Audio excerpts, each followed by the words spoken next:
Welcome to Monday, Youngstown's Talk Channel. Monday. Kelin, good morning. Morning. No, don't start off with the Monday shit. No. Someone's got a case of the Mondays. So everyone, usually we get going, and there's no real reason to wait until, hard times at like 9:00 to get started. So you guys get a 3-minute preview of my disdain and your disdain for everything. So get it out before the official 9:00 starts. Say all the things that you can't say once 9:00 hits. Like swear words? That's the first thing. You get a license to say whatever you want. You can't say. And you just go. What do you think we could say now that we can't say after 9? No, our normal listeners tune in 3 minutes from now. Extra show. Yeah, so you get to say things that you would. My husband calls it, when he watches a hockey game and they go into overtime, he calls it extra hockey. We get free hockey. It's like free extra talk, show. Free. Everybody that was punctual this morning got rewarded. You're welcome. There you go. All right, so what's on your grill?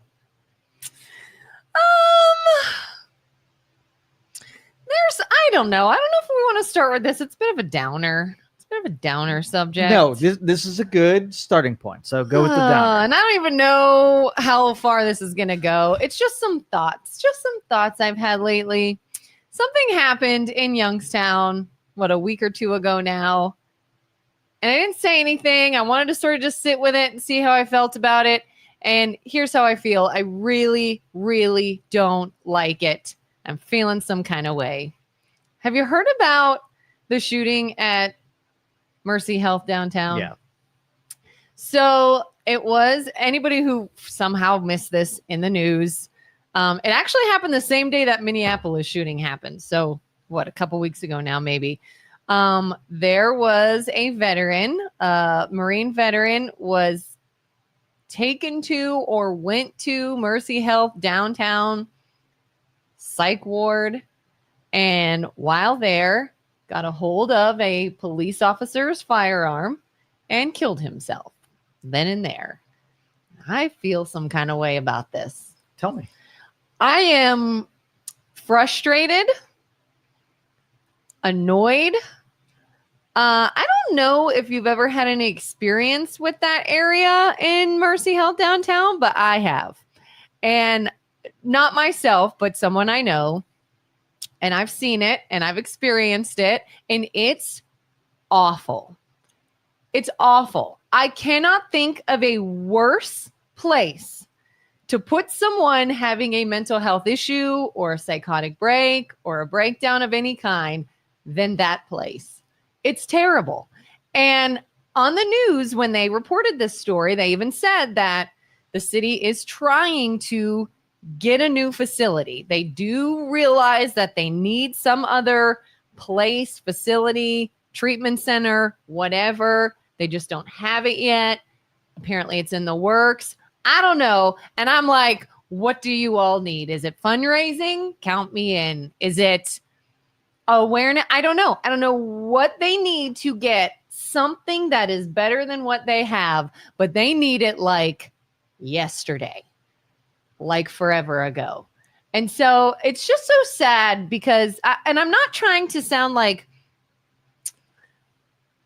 obviously, should this gun have been harder for the patient to get? Yes. But I'm not even trying to hate on that officer or anyone involved. It was just an all-around horrific situation in a horrific place that I don't believe has been allowed to become so bad. Do you think this family should sue or are even able to? See, I'm an engineer, so I like to take the origin of the problem and tell you what caused it, and then mock you when you're unwilling to deal with the consequences of the decisions you made 2 years ago, 10 years ago. Yeah. Right? And so it's not helpful. Like if you really wanted to engineer your way out of, mental health issues, that you would start on the forefront of being honest about what mental health issues you're dealing with.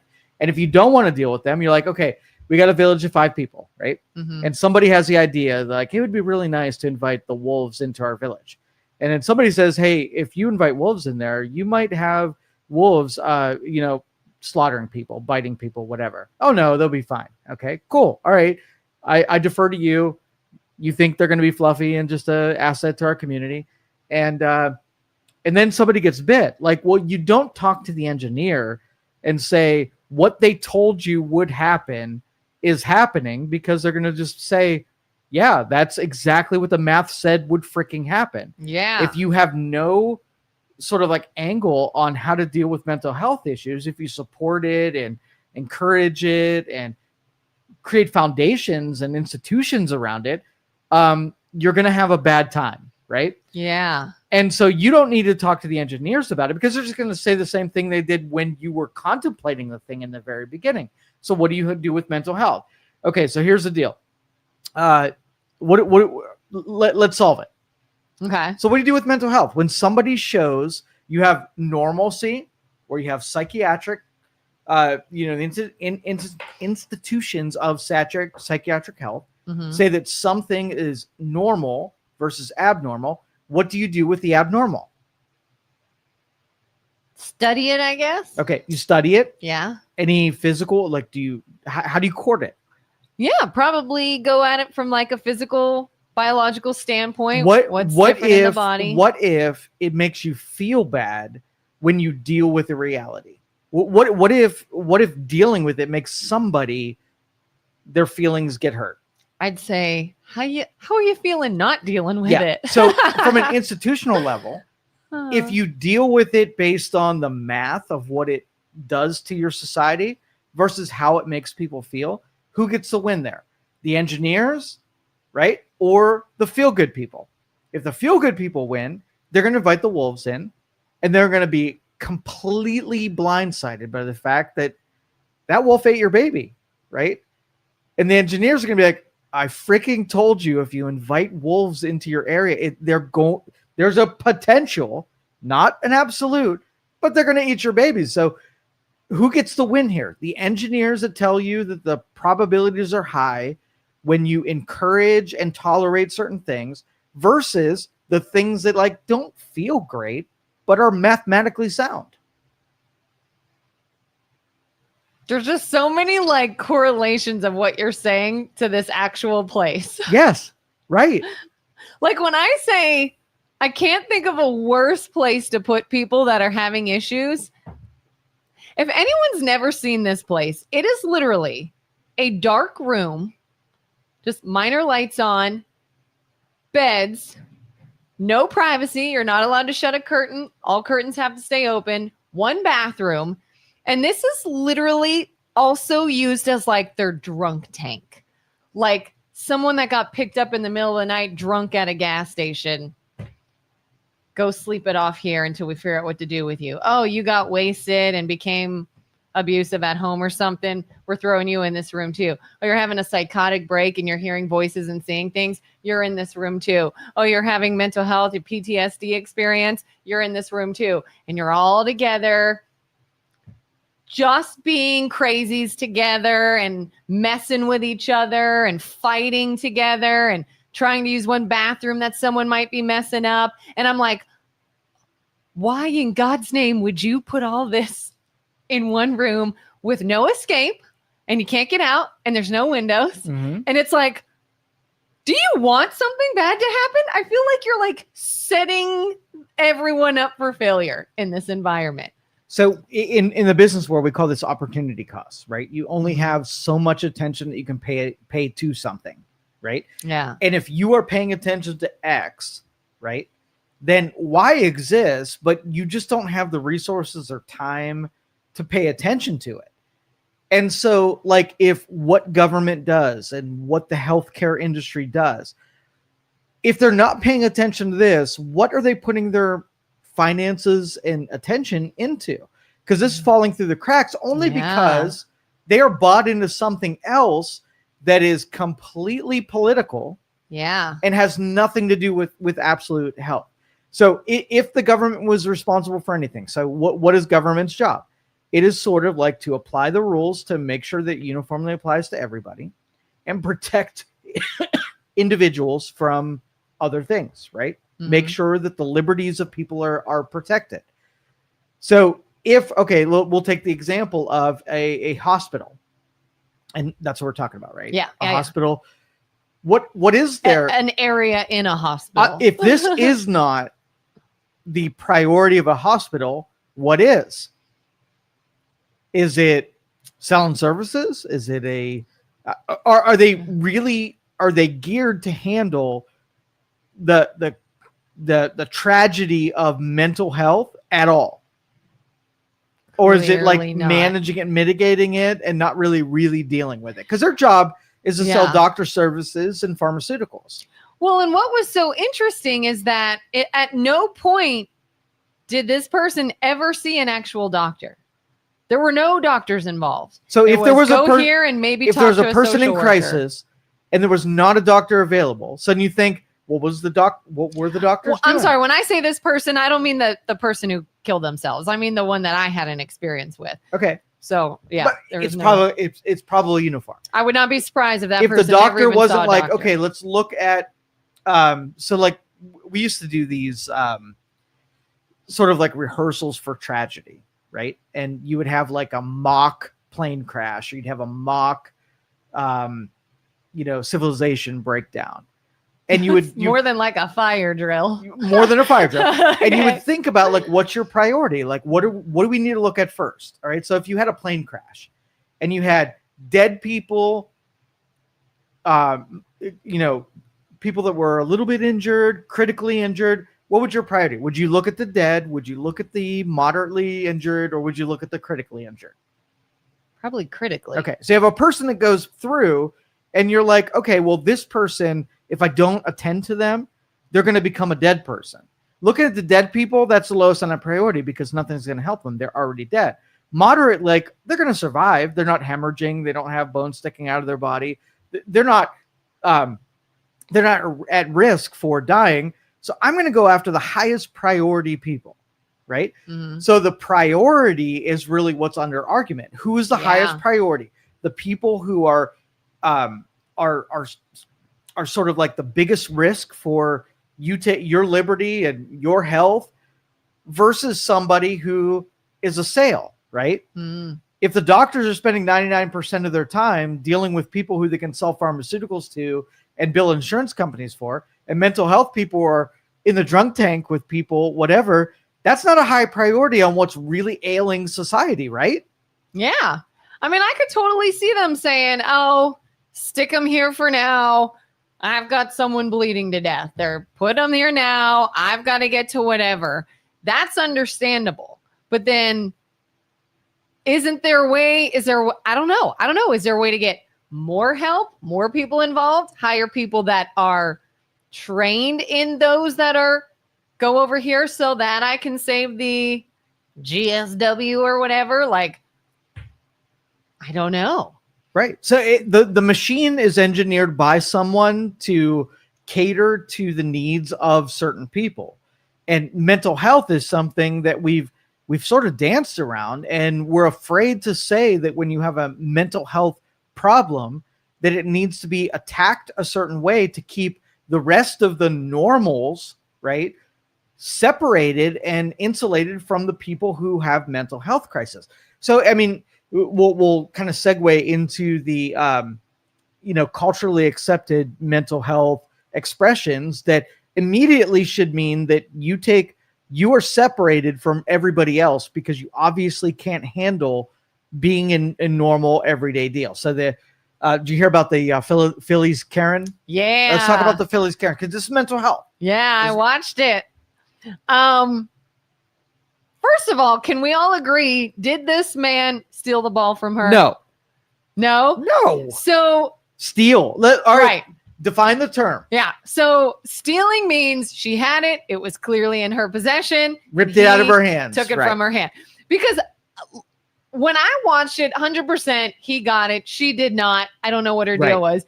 Since then, I've seen two people say, oh my God, there's another camera angle. And he did take it out of her hand. And I was like, I got to look into that. But for argument's sake, we're going to say, clearly he got it. She clearly did not. Right. And she lost her shit. Yeah. Became a Karen, went over, put her finger in his face, yelled at him. I had that. You took it off my hand. And the guy was like, here, crazy lady, just go. Okay. Is she crazy? She looked like it. She is going to be obliterated by the internet. Oh, She's gonna be has obliterated. been. And so like I see the unfairness in what the internet does to people, but she would be a very good target to have life destroyed only because here let me set the stage. Okay. You are at a competitive sports game, right? Fans of the sport know you have winners and losers, and sometimes it's just the person that's fastest, strongest ends up winning, right? Yeah. We don't stack the Coliseum, right, with weak, slow people and then let them win. Like that is not something that we reward. It's not a child show at Disneyland. No. So, well, that's an important angle to this, right? So why are freaking adults, right, going after a home run ball like it is some kind of trophy for them? If it were all kids, I'd be like, oh, that makes total sense. These are their idols. They understand the sport. They are getting. When you have adults trying to go for a home run ball, what is wrong with you? What is wrong with you? Oh, yeah. I don't know. Do they think I'm going to be really cool to have this? It might be worth something. I could sell it. Or you're just drunk and not thinking clearly. I think that happens sometimes too at games. But no, it's just adults being idiots, being childish. So an entitled Karen bitch, right? White liberal woman decides Tell us how you really feel. Decides that some man coming and taking the ball from her is some kind of injustice, and she has to right the injustice of it being given to a kid. It was near me. Who would be be meaningful to because he's a fan of the team that hit the home run ball. Once you get adults in play, like, all right, so let's just say the guy decked her. Just freaking like, get out of here, crazy Karen. When she got in his face. Boom. Yeah. She was the aggressor. She came up on him. He just blasted her like 4 rows down. Right. Yeah. Which, if he needs to set an example for his kid, right, that's the example to set. Some aggressor comes into your space. She's thrown herself around like she has, the social credit to be able to do it. Blast her into oblivion. And then now you're at a professional sports event, the strongest one, and that bitch is now 4 rows in front of you, having been the loser of this entanglement. Well, clearly you'd be arrested. You would be arrested, right? Yeah. But it would have been a better example than what actually went down. Now that kid's like, all you got to be is be a white liberal Karen, and you get your way and you get the ball. So I have mixed feelings about what the dad did, because some people are real upset about that. On one hand, I would have loved to have seen some more pushback. Some get the hell out of here. Somebody get this crazy lady out of here. It's my kid's ball. End of story. I also feel as though he knew in that moment he's dealing with a crazy person and he has a family to protect. And to him, I think he realized this could be bad, or I could de-escalate, and I'm going to choose to de-escalate for the safety of my family. And it worked out, the kid got even more than a home run ball. The woman's life is getting ruined. It was a happy ending, but even if it wasn't, if she just got away with it, she got the ball, the kid was upset, I could absolutely see the dad feeling some kind of way and feeling bad for his kid. But what if it wasn't? What if she got violent? What if it got dangerous? What if he should have de-escalated because he's not dealing with a rational human being? So I don't know. I can't really fault him for being you have to have faith in a system that if somebody acts crazy, that somebody comes away and takes her away and puts her into the loony bin because she was acting crazy. When there is no protective mechanisms for crazy behavior, then you just have to, fight your adversary that's in front of you. And the proper way to get a Karen not to do this again is to blast her and send her 4 rows deep. That is the only way. What do you think would be better, though? That or what's happening now? Where I saw a post, I don't know if this is true or not, but somebody claims that she is now saying she can't even leave her house without people Good. booing at her. Good. She should be in a I cell. heard she lost her job. She should be in a cell being properly medicated for not being able to see that she's an adult running around a stadium trying to get a home run ball and accosting some Stealing it from a family, child. right? Some family. So everything, I mean, justice is going to be served one way or the other. I don't think it's fair justice. I think the real justice is, we identified a mentally unstable person and we put them in a padded cell to serve out the rest of the time, insulating the rest of the dad and son going to a ballpark and having to deal with that when you're going there. Like, that would have been the proper deal. This is a messier version of that. Yeah. The other one would be better. What would you have done? So you're at the ballpark with your son. You go grab a ball, and some, liberal white woman comes up to you and says, "That Julie. ball is mine." I probably would not have given it back. No. I would have said, it's not. It clearly wasn't. I clearly got it when you did not have it. I gave it to my son. Get out of here. Okay. And I probably would be looking for security. Okay. That's fair. Yeah. That is what every parent should do, because you're doing two things here. You're serving justice to the person that's in front of you, and you're serving justice to the person that's you're modeling it for and watching you to see how you deal with it. And if you give in and give it to them, they're going to be like, "Oh, okay." When an aggressor comes up to me and throws down words and takes the, that position, then I'm just going to give into it. And I think that's worse for society when kids see that adults are so willing to not blast that person 4 rows down. Do you think, just devil's advocate, Yeah. do you think in any way, though, this showed the child some form of chivalry? Hey, it's a woman. You think Go ahead. I don't liberal know, white I'm just woman saying. care? She was deserving of chivalry. First off, She was- Jolie's head is exploding right now. You keep calling her she liberal. she walks up and says, "Oh, my sick child in the hospital wanted that ball." Now chivalry's at play. But this person was taking the position of authority. Like, she was demanding that the ball be given to her, and she should have been ostracized. And first, so time out. Julie and Lynn, the reason we're saying liberal is she has been found to be. They actually tracked down her Facebook page, her online information. She's very, very against Trump. She has all kinds of posts on her social media stating she's liberal. You did not have to do that research. Everything about that woman but she actually that came into it, the entitlement, the knowing that she can get blasted. Even that guy was not he was not a beast, right? He was not a built guy.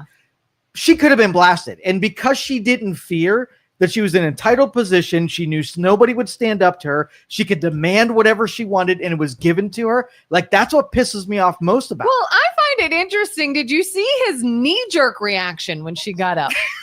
Somebody said it almost looked like he like reared back. The first one was a jump scare. Like, he looked terrified that there was the Karen hit her out of a jump scare. No, I think that fist was more biological, like more like a yeah. He wasn't ready to throw down. I would have been ready to throw down because I just the small role that I would have been play. Think about if every Karen that raised a lip to somebody just got blasted in the face. How unpopular being a Karen would actually be in society. You might actually govern yourself and say, "Hey, if I behave improperly, right? Yeah. Knowing that I could get blasted, you might tone it down a little bit and bring some more tact to it." Yeah.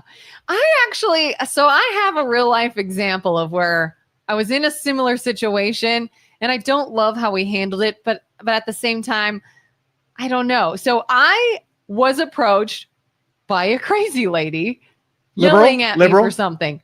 No, actually. Okay. Pretty conservative. Now, this was years ago. Okay. I mean, this was more than 5 years ago, maybe closer to 8. I don't even know. This was a long time ago. Was an old neighbor of ours that we were friendly with. And we all kind of knew she's a little bit of a screw loose, but we're friendly. We say hi. We exchange pleasantries on our walk in the neighborhood. And one day, she comes out of her house on the walk and just starts yelling at me for something. I thought she was kidding. It was only my husband and I there. we kind of chuckled to ourselves and then realized, oh my God, she's serious.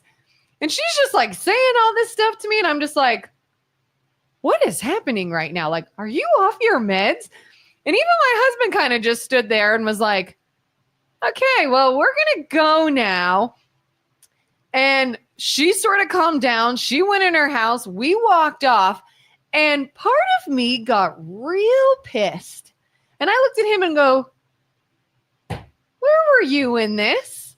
Why didn't you say anything? Why don't you do something? Why don't you be like, you're not talking to my wife this way. Get back in your house, crazy lady. I don't know what your deal is. I don't know why you're off your rocker today, but you're way out of line. Nothing.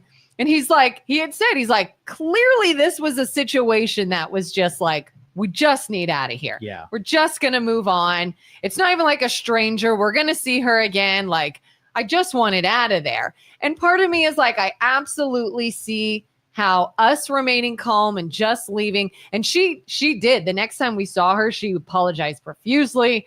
She said, I didn't take my meds that day. I don't know what the hell was wrong with me. You were in the wrong place at the wrong time.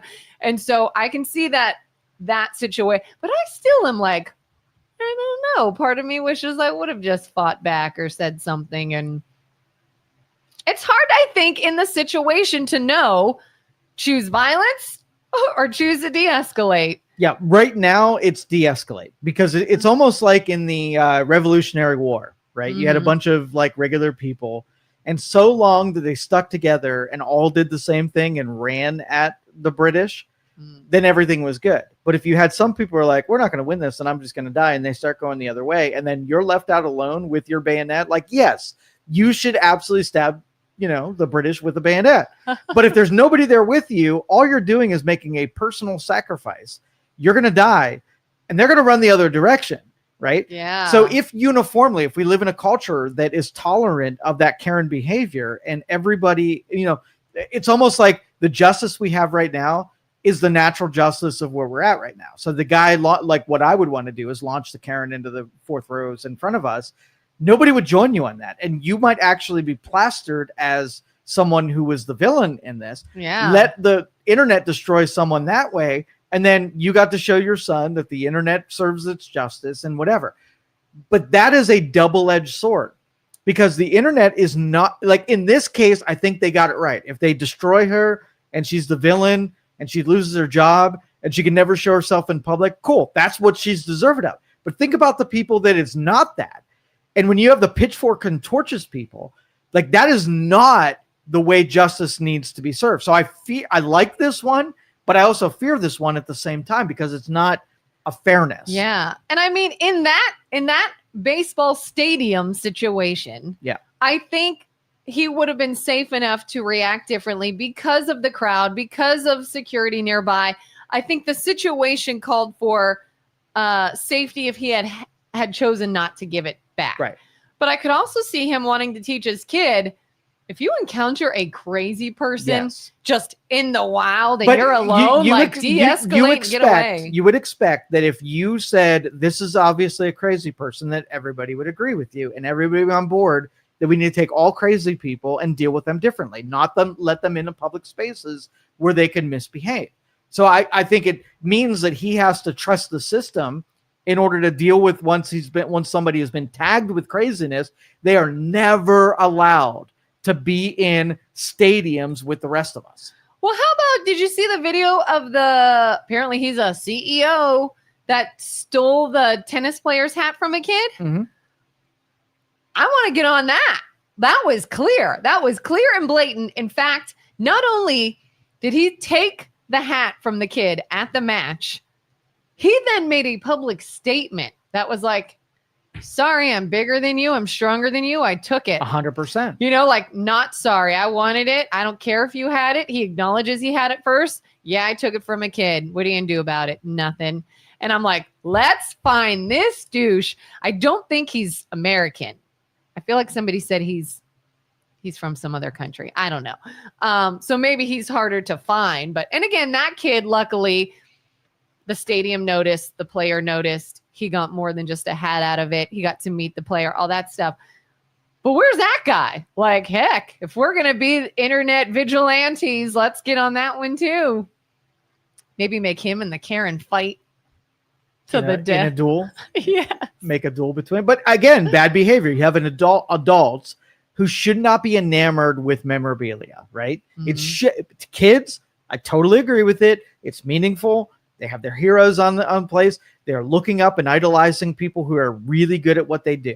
But adults, what the F are you? You've got a screw loose if you're willing to make yourself look terrible for a freaking hat. Yeah. Right? So you've seen the videos where like somebody will catch a fly ball and they'll find a kid and hand it off to him, right? Because in their brain, they're like, I don't really need this. I've got I can buy memorabilia anytime I want. But this kid would be cool, but that would make his year, his absolutely life. That is showing the tendencies of a non-crazy person, an empathetic person who made that kid's day, right? Yeah. Versus freaking adults who are so crazy, right? That they would sacrifice themselves to get a freaking hat. But this theme is carrying. So adults are infantile, right? Do you ever see the Disney adults?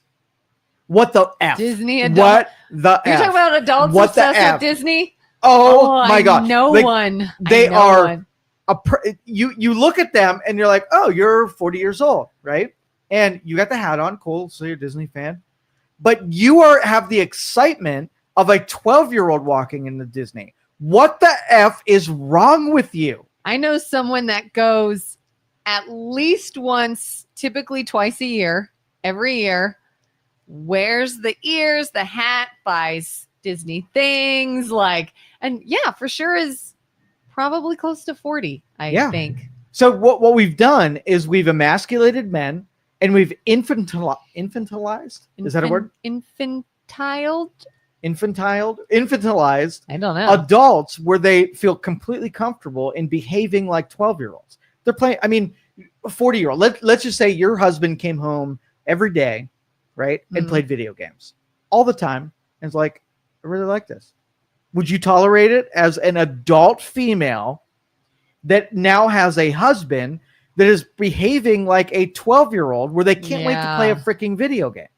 Yeah, it's one thing on occasion, but if it's like, I'll do it later, I'll take the trash out later and play my video game, I'd be acting like a freaking 12-year-old. I'd say I'm going to start dating. Yeah, right.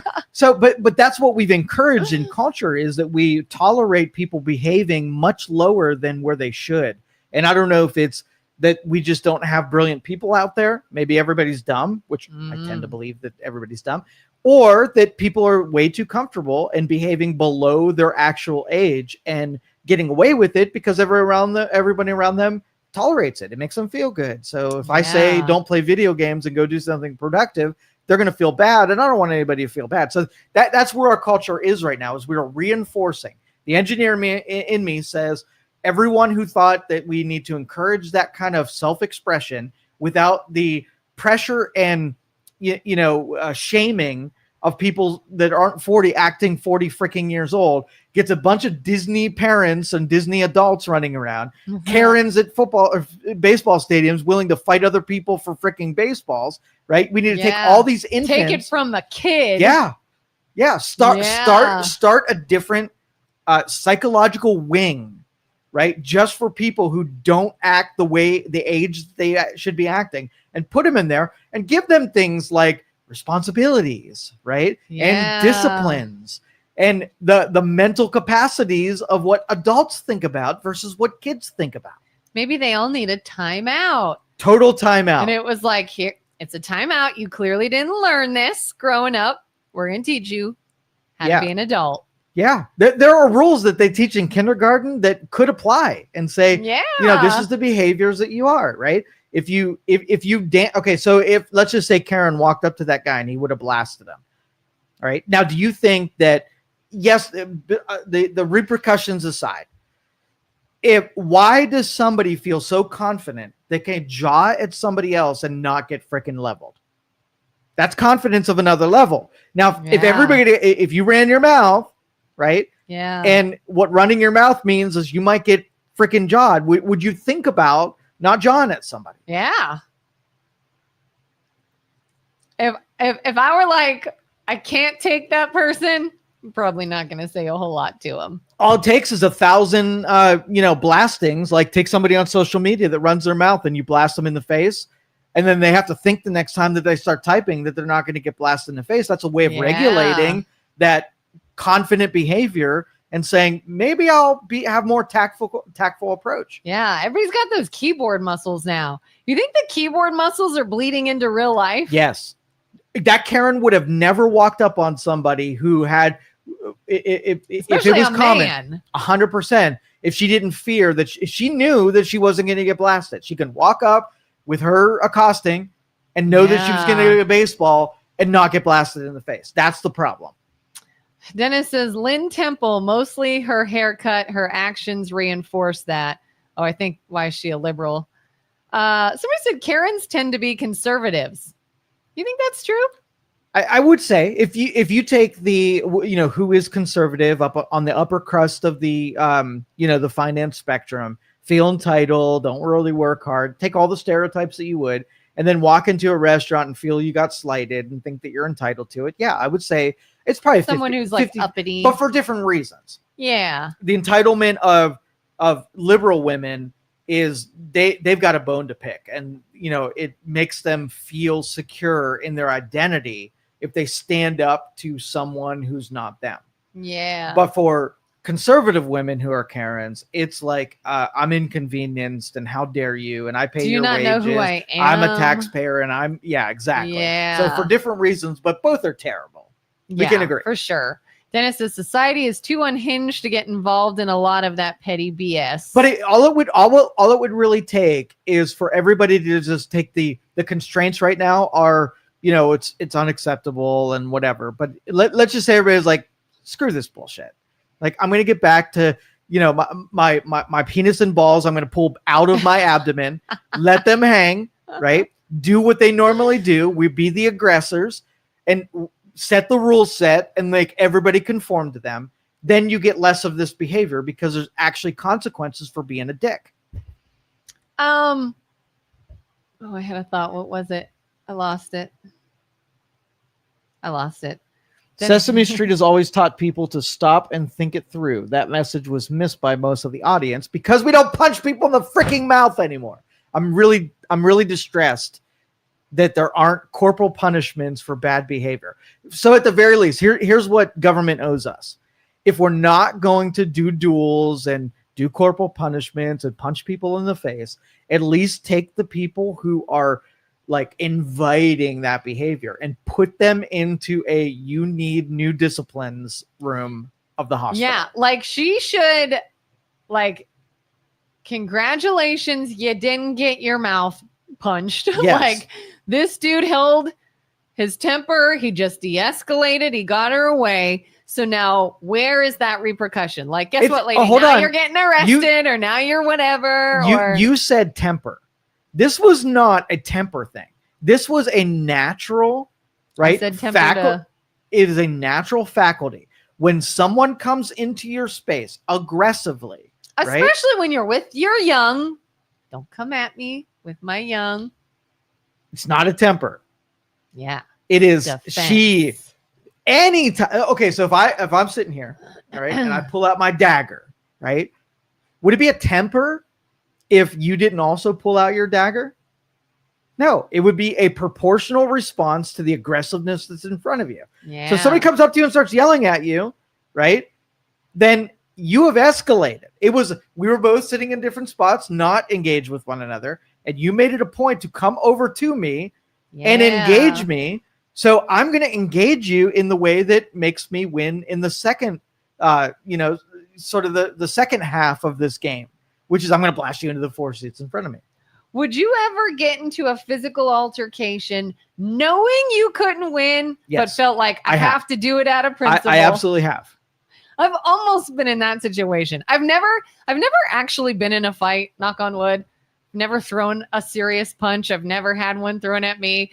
But there was one time we were at a bar. I think I've told this story before a while ago, but there were 2 older men, like much older, as in, why are you even acting like this, Grandpa? How come you're even out this late? Like, slow your roll, old. And then they, for whatever reason, were being assholes to my husband. And again, it was one of those, he's like, I'm not giving it my attention. They're clearly drunk. They're clearly idiots. I'm going to choose to de-escalate. And I'm over here like, I'm not de-escalating. I dare you to do one more thing to this man. I dare you. Like, and I'm in my head just like thinking, what am I going to say? What am I going to do? Am I going to get in their face? Knowing, what if they throw a punch? Like, am I willing? I might be willing to do that. That is perfect, because you knew the cost of escalating it to a point of aggression means that it might keep going. And you got to be willing to serve it. I wasn't going to throw a punch, but I was going to say something. And if you say something, that could be met with something. If you say something and they throw a punch, you got to be willing to throw a punch back. And you got to really be willing to take whatever social behaviors say is a proper escalation. It's first it might be an insult. Second might be getting in your face. Third might be throwing a punch. And if you lay it out that if you allow yourself to be in this math, that might be the inevitability. And if you're like, I don't see myself throwing punches, then you might regulate yourself at the insults part and deal with it differently. Then de-escalate, because you're not willing to do the punch thing. Yeah. Would you say maybe that was the closest I ever got to a Karen, is like, I was this close to being like, you two jackasses have no idea who you're messing with. Like, you're drunk. You think this is funny. You're being annoying. You're annoying everyone else. I was like, you're doing it to the wrong person. Yeah. You're about to go around and find out. And that's why when you said principle, means that a lot of those people that will do that, like, they don't really want to fight, but they know that you'll tolerate everything and they'll end up winning up to a fight. And there's some people who just want to fight. So you got to eyeball whether or not someone is trying to get you to the point where they want you to be so that they can then fight you. Yeah. But I would say 80% of the aggressors don't really want the fight. And if you go there right off the get-go, you'll get a back down on their side. But 20% of the time, you're going to be dead wrong. So if you're not good at judging who you really want to fight, like if I punch Karen and send her down there, she didn't come into that argument with the fight. She only came in the fight with the confidence because she knew you probably weren't going to hit her. And I think if most of the time that if you went beyond the limits of what was acceptable, that you get blasted, there would be a lot less shit talking going on. Oh, yeah. That's why I say I wonder if the keyboard muscles have bled into real life, because I feel like there used to be a time in a day and an age that people weren't so quick to be so confrontational because you knew what could happen. In our neighborhood was a perfect analog for this. When we had probably 30 kids that used to play everything from football, baseball, hang out every single day, and you're not going to get along with all 30 of them, right? So when you talk shit, guess what happened? You got in a fight, and you actually rolled around in the grass, and you punched each other. And then some of those people became your best friends down the road, but you knew that talking shit equals being punched in the mouth. And you had to be very sure that you wanted to do that because you knew everybody in that group, everybody tolerated the ending the confrontation with fisticuffs every single time. And it made for a perfect homeostasis of when I said something, you knew I was serious because I knew, and you knew that I was willing to fight for whatever is about to come out of my mouth.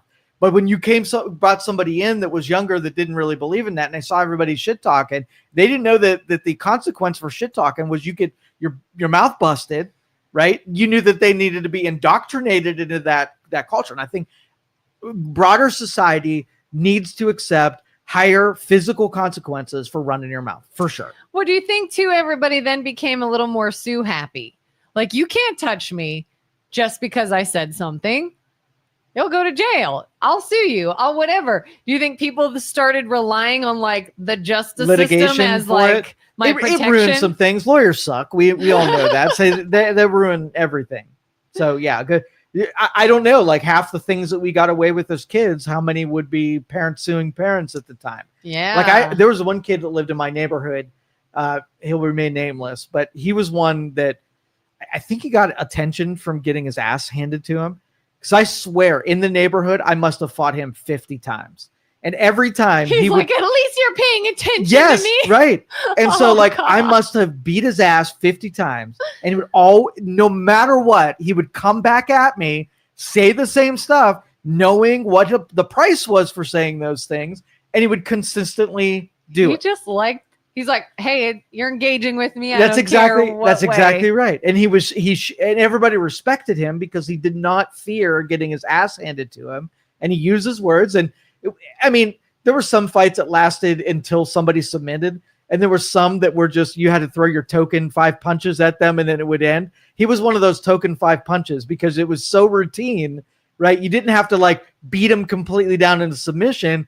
It was just the process of him paying for his words. But at what point do you realize this dude's just weird? He wants me to do this.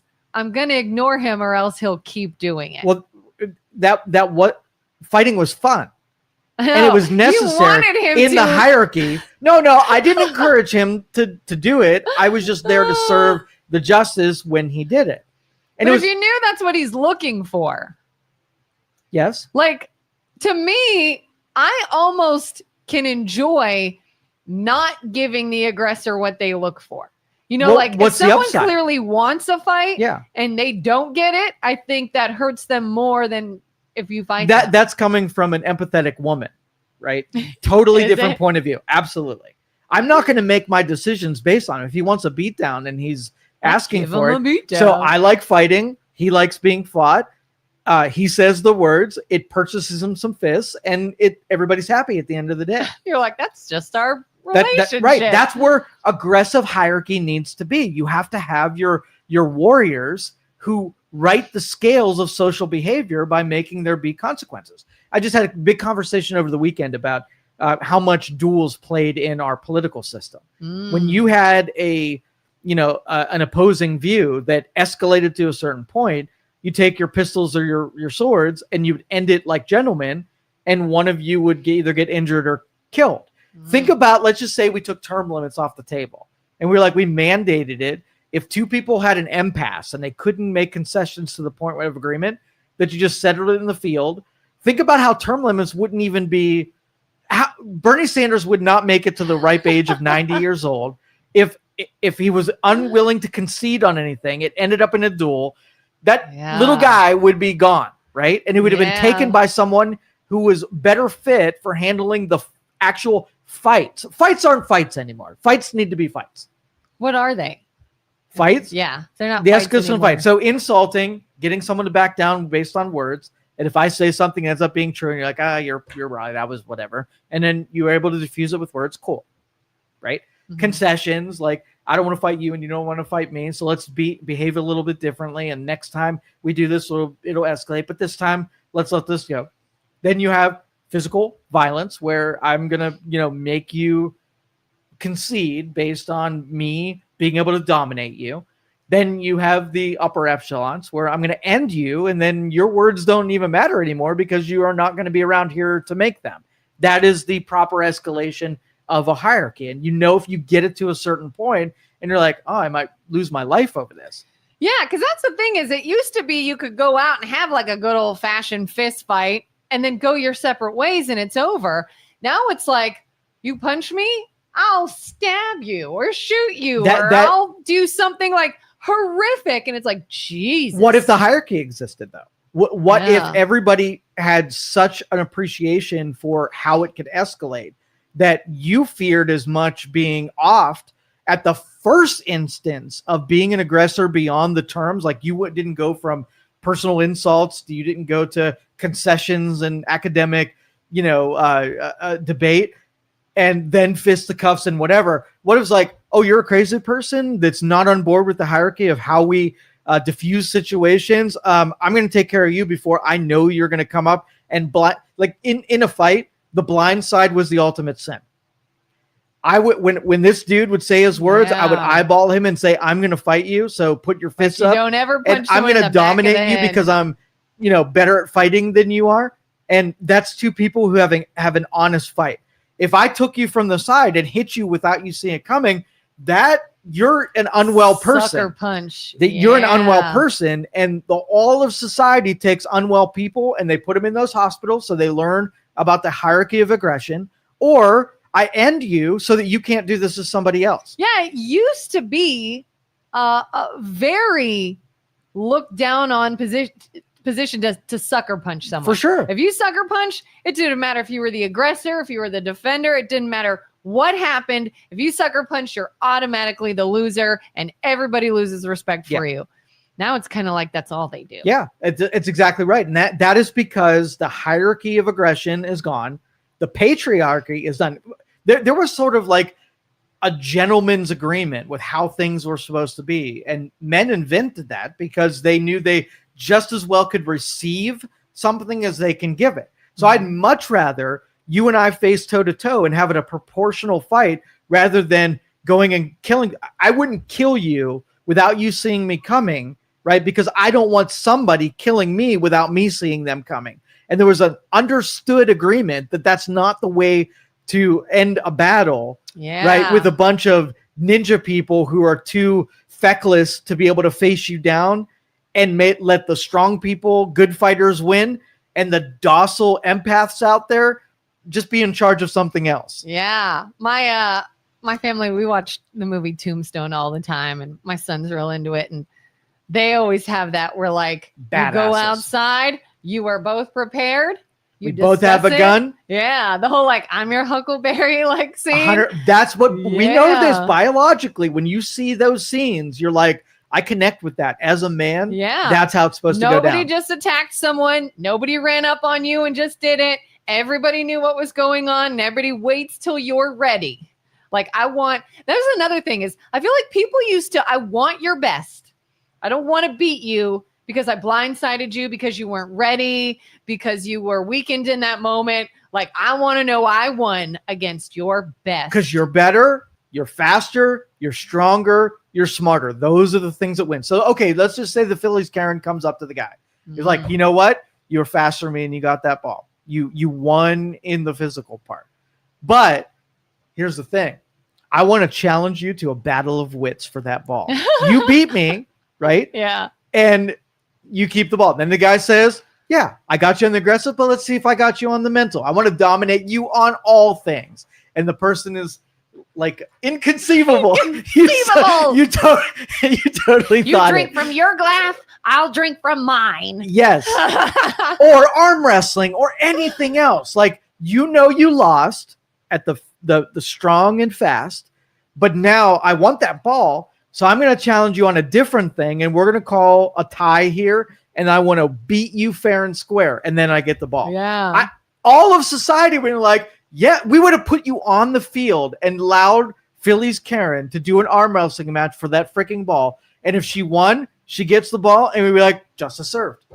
Justice served. Oh, we have so many comments. Go, do it. Tell that to the girl that just got stabbed in North Carolina. I don't know what that was. All right, so I think she was Ukrainian. She was in the United States.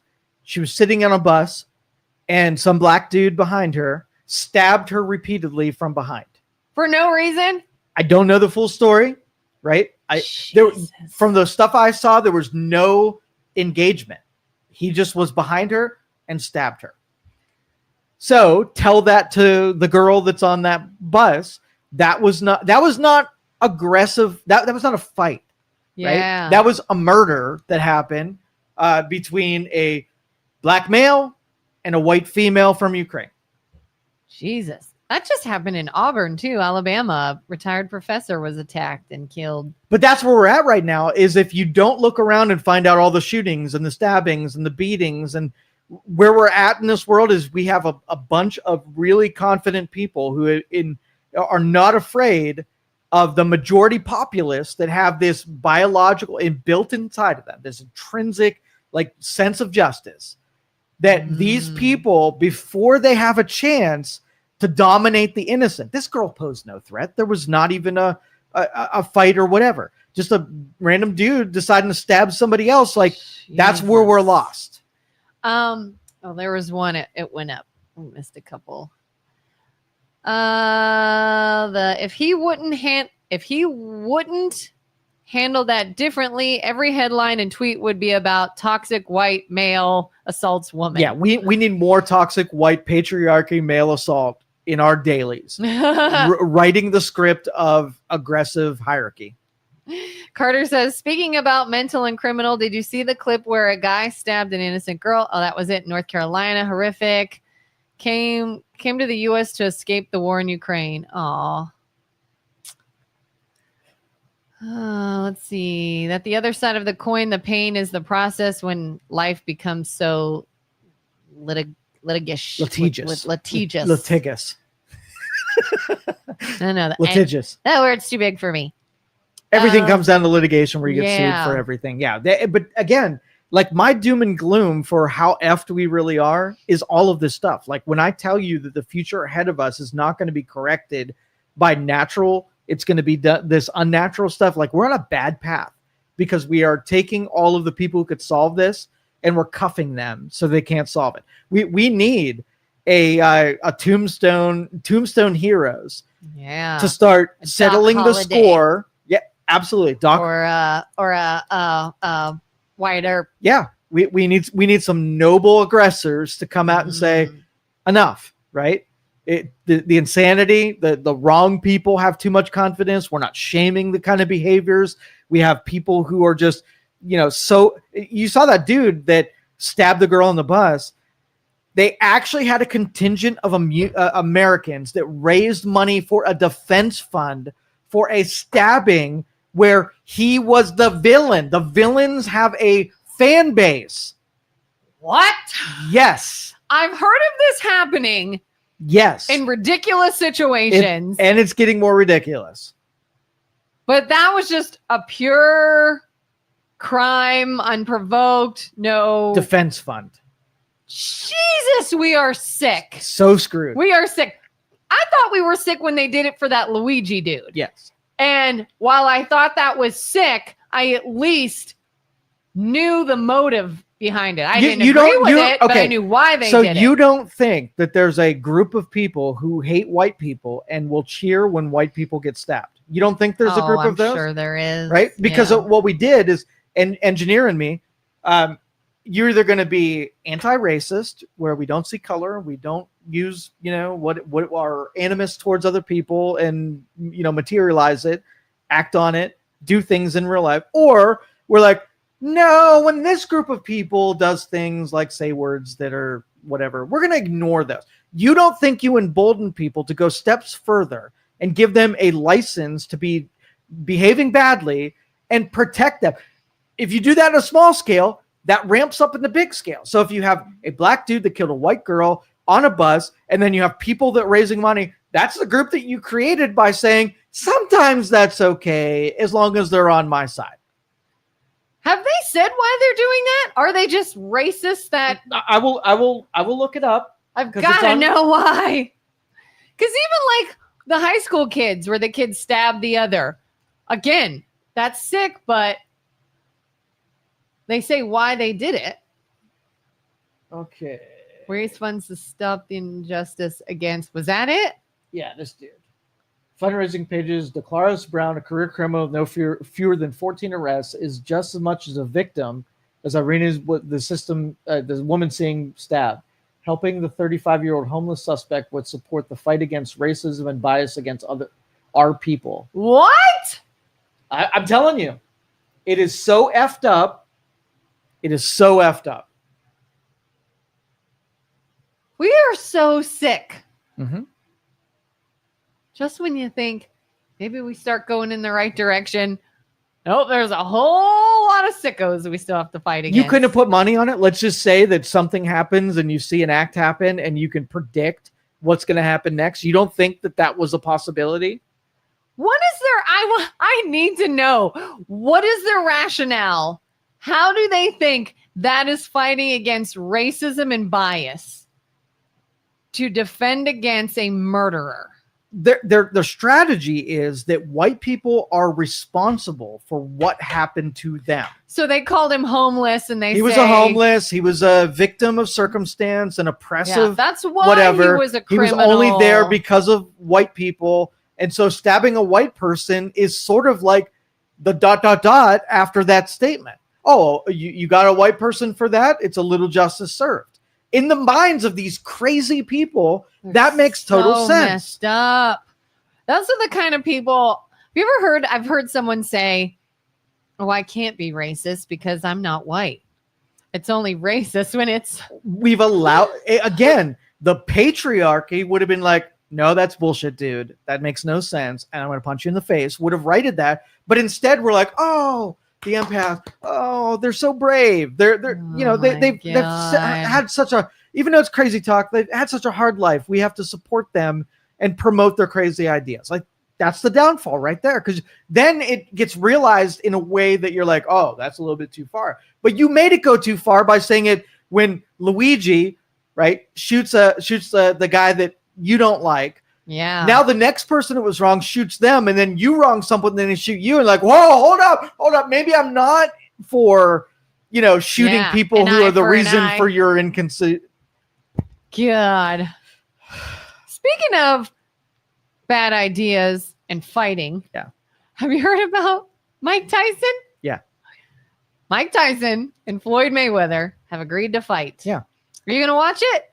Probably not. I didn't watch the last one. This is just for money, right? Do you think this is just for money, or do you think Mike's trying to prove something, or do they think, hey, we'll at least get paid? Maybe we just dance around the ring a bit. All right, so let's just say Madonna comes out and she straps on some leather, whatever, totally revealing, and gets on stage and shows her boobies, right? Did she do it just for money? Probably. She took something she did in her 20s that she got a lot of attention for and made a lot of money, and now she needs a little bit of money down here, so she does it again when should be retired and not do that to the image that we held of Madonna. Spectacle now. They all, yes, that's their thing. They invested into doing one thing. They have no purpose, right? After they can't do it anymore because they're too old, they're like, okay, let me keep doing it. All the OnlyFans people are going to be in their 60s thinking that the way they'll make their money is showing some boobage. And you can't blame us. You can't blame them. Do you think it will be successful for them? Like, do you think people will have all the hype to watch them again? Yes. Because all of us, it's 50% watching boxing legends do what they do, and 50% knowing that they're too frail and fragile to be actually doing this. So part of it's like, oh, I know a dumpster fire is going to happen. And, oh, I really like Mike Tyson. And you mash those together, and it's like the perfect drama sequence. Could you see someone like Boom Boom Mancini fighting again? They would not. They're smarter than that. But he was pretty athletic. He was. And he's still athletic. Game. He's still very athletic. I was impressed. But when it comes to professional boxing, unless you are boxing someone who's equally as aged as you, right, there is a huge advantage, because we're talking microns of distance and talent. And so what they're actually fighting and the defenses and the strategies that they're using, like, there's not a lot of separation between winner and loser there. So when you're aged and you have slower reaction times and whatever, you're at a massive disadvantage. Well, at least Mayweather is closer in age than Paul was. Like, I think it's like Tyson's 59 and Mayweather, I think they said, is 48 or something like that. This for boxing is what the reboot is in movies, right? They got this franchise that they know no matter what, people are going to show up. And regardless of what a dumpster fire, they're going to make X amount of dollars. So let's do the redo. The sequels are almost never as good as the original. Yes. I get so mad when they take a movie I love and they make another one. And I'm like, don't do that. Yes. Don't do that. There are plenty of boxers to watch, and having somebody who's beyond their prime do something, that it's interesting, but I don't think they should do it. Step one, there's one movie. I loved the second one. I probably like it better than the first. You know what that is? What? Kill Bill. Those are all terrible. They're wonderfully terrible. John Wick and Kill Bill, gratuitous I've violence. never seen John Wick.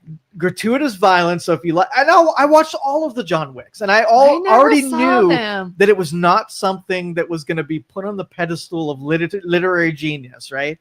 I knew I was there. Explosions and blowing up and gratuitous killing, and I was there. Well, yeah, and that's the thing with the Kill Bill films. They are over the top. Like that's what they're supposed to be. Yes. Yeah.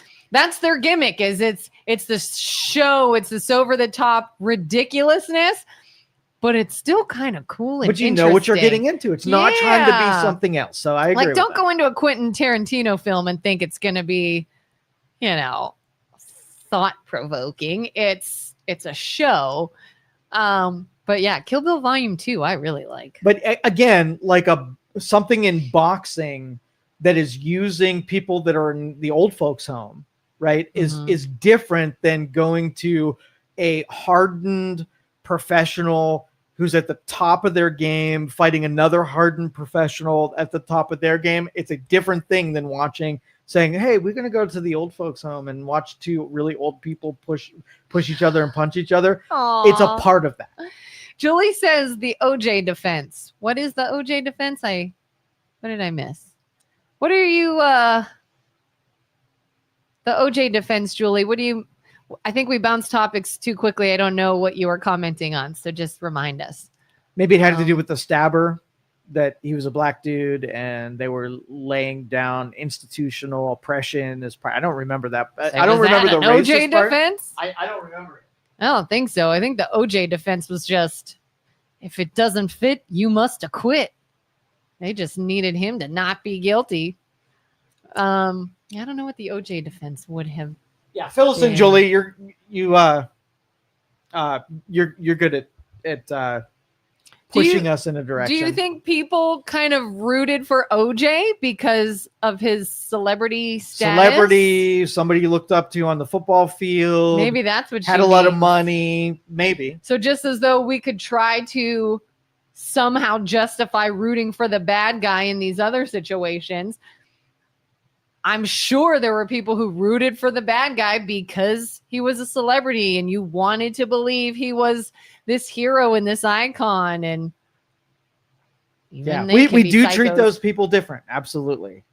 We'll give Julie a couple minutes, but let's talk about autism and Tylenol, because that was autism and Tylenol. Yes. I missed that. Yeah. Okay. So the RFK Maha movement said in September they were going to start making the connections with autism. What is causing it? Why is this so elusive that we can't get a handle on it? Where, in 100 years ago versus today, there's obviously a bloom of something is causing autism. Yeah. Now, Joe's personal opinion is you're not going to find a magic bullet. There's not going to be one thing. It's going to be a collection where if you put 1,000 different variables, there's going to be some in there that created where we're at today. Science needs to unvariable it and find out what are the major constituents to causing autism. And we as taxpayers and people of this country need to support the pursuit, right? Yeah. And what do we get?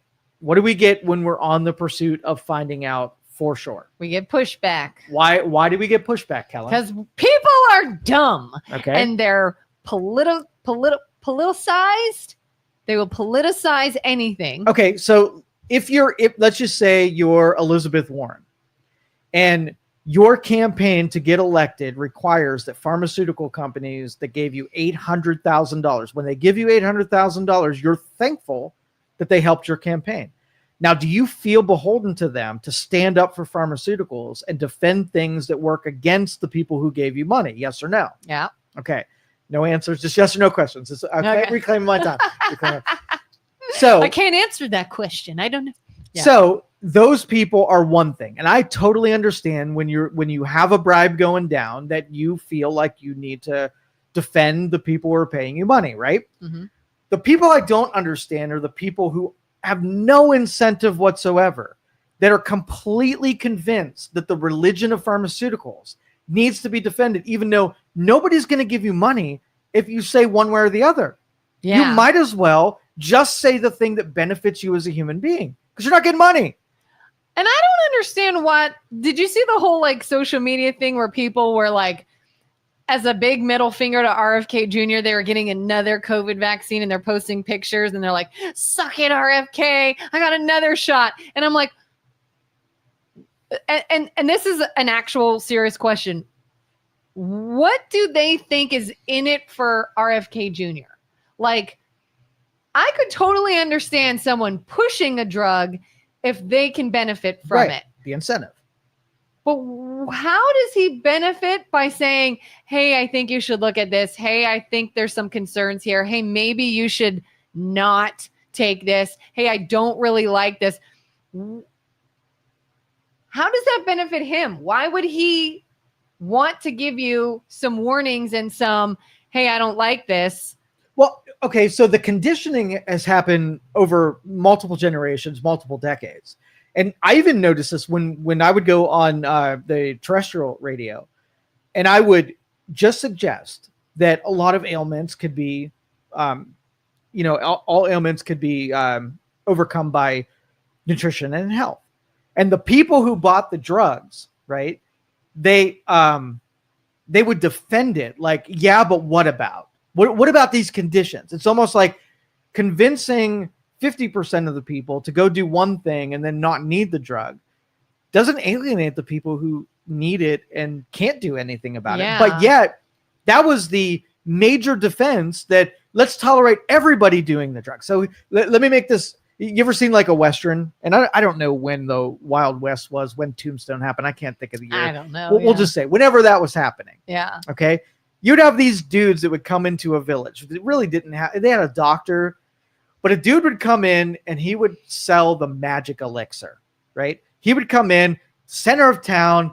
He'd have these vials of things. And he would say, this cures blah and blah and blah. And all the townspeople are around saying, give me a bottle. Here's $1, right? Yeah. Dude comes into town. Why did we tolerate this guy? Well, I think people then got addicted to what he was selling and it made them feel good and they wanted more. Okay. And they believe that, oh my gosh, he's professionally knows what he's talking about. He must really have something we need. I got a theory on it. Okay. The women didn't have a great stance in the Old West. They were kind of oppressed. They were kind of sad. They didn't fill a major role there, and they loved their opium. They loved it. That's what I was saying. White Oak's wife and Tombstone. So, if they liked the opium, and the dude that came and sold his vials out there was their plug, right? That was their opium dealer. All of those women said, as long as he kept coming to town and I get a person to buy my opium from, he could sell all the snake oil he wants because I'm getting my thing. That made total sense, right? Yeah. The opium dealer needs to be protected, even if he sells some snake oil on the side. And the townspeople were all like buying snake oil, thinking they were going to be saved by it. Yeah. But the real reason is the connective tissue between the opium buyers and needing that dude to come into town. But that's a good analog for why we tolerate a lot of the, chemistry that the pharmaceutical puts in all of our bodies, because somebody needs their fix to the thing that's the lifeblood of their campaign. Yeah, I mean, just as much as we know alcohol is poison. Yes, it is. Do we still partake? Yes. Yep. Is it legal? Yep. Is anybody fighting against making it not legal? Not really, no. Mm-hmm. But we take it knowing there are risks, it can be harmful, and we're doing it anyways. Yet when we apply that same mindset to pharmaceuticals, hey, do you know you may not need this? It may be harmful, but it's legal. Maybe you should look into this. All right, let me personalize it with you. You're a mom and you're pregnant, right? And I come along and say, hey, you know what? I have an inkling. I don't even have true studies. I just have an inkling that during your pregnancy, this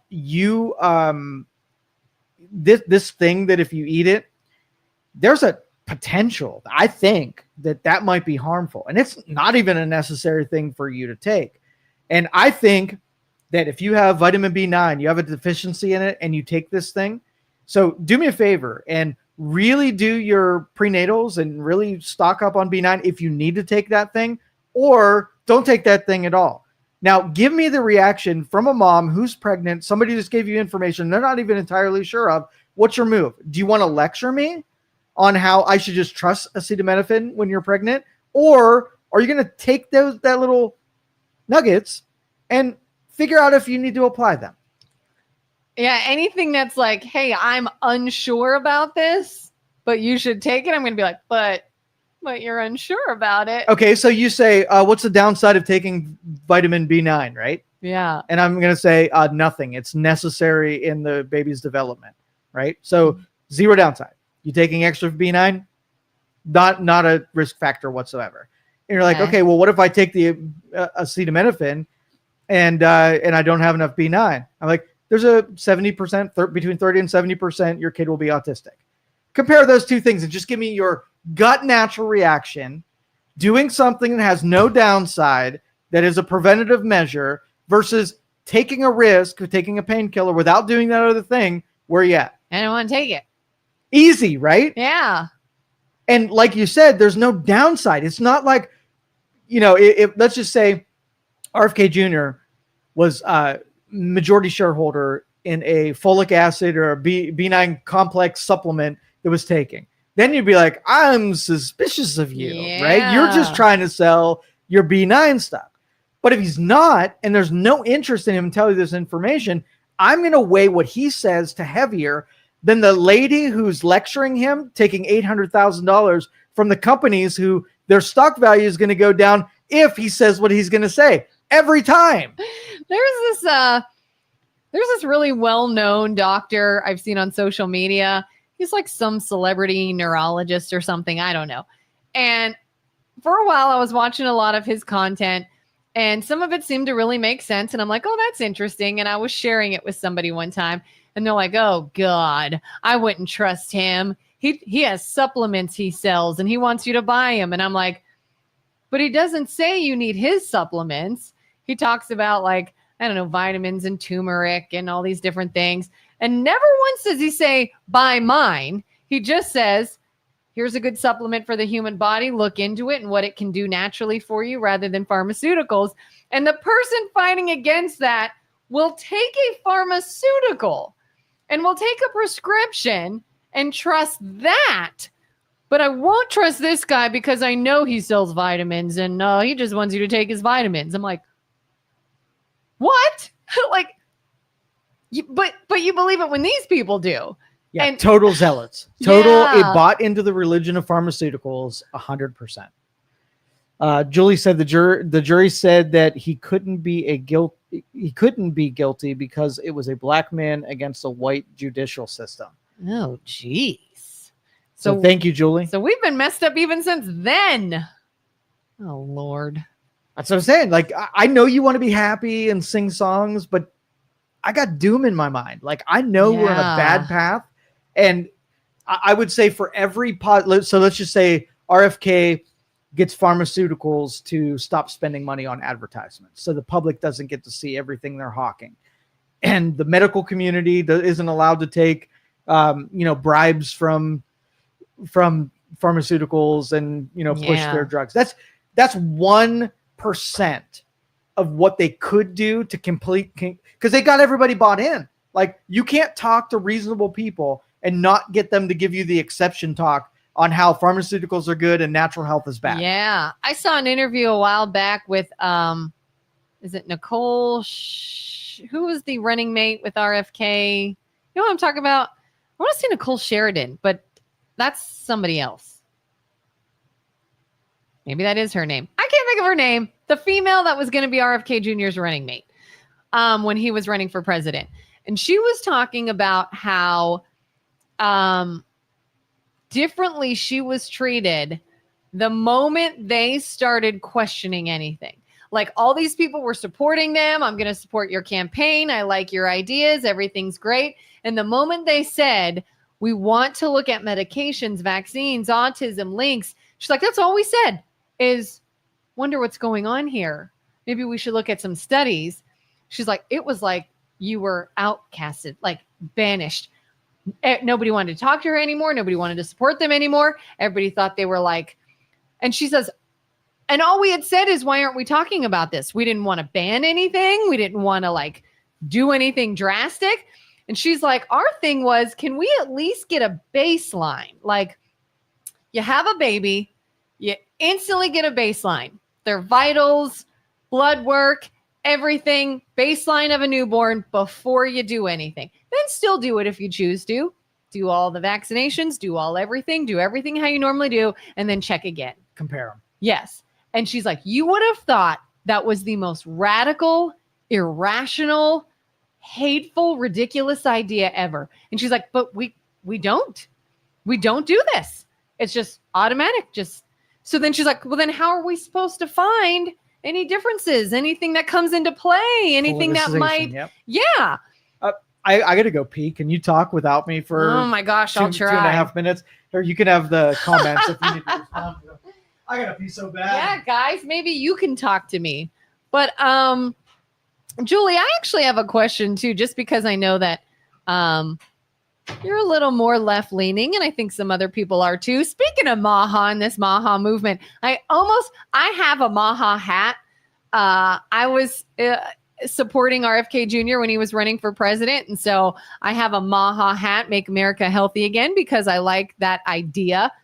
If I wear that in public, do you all think that could be dangerous for me? Like I'm going to get some comments or some looks because people are going to associate it with being right-leaning or conservative or MAGA, or do you think maybe our society has calmed down a bit on that just because you're pro health and wellness doesn't mean you're pro a political agenda or party or ideal? Like, do I have to worry that people are going to make assumptions about me and what I'm for and my stance on Trump simply because I like the, hey, let's eat better and get more exercise movement of Maha? If you saw that, Julie, if you saw someone in a Maha or even an RFK Jr. for president t-shirt, do you feel some kind of way about them? Or do you still think they're middle ground? Because I did it in an attempt to be middle ground.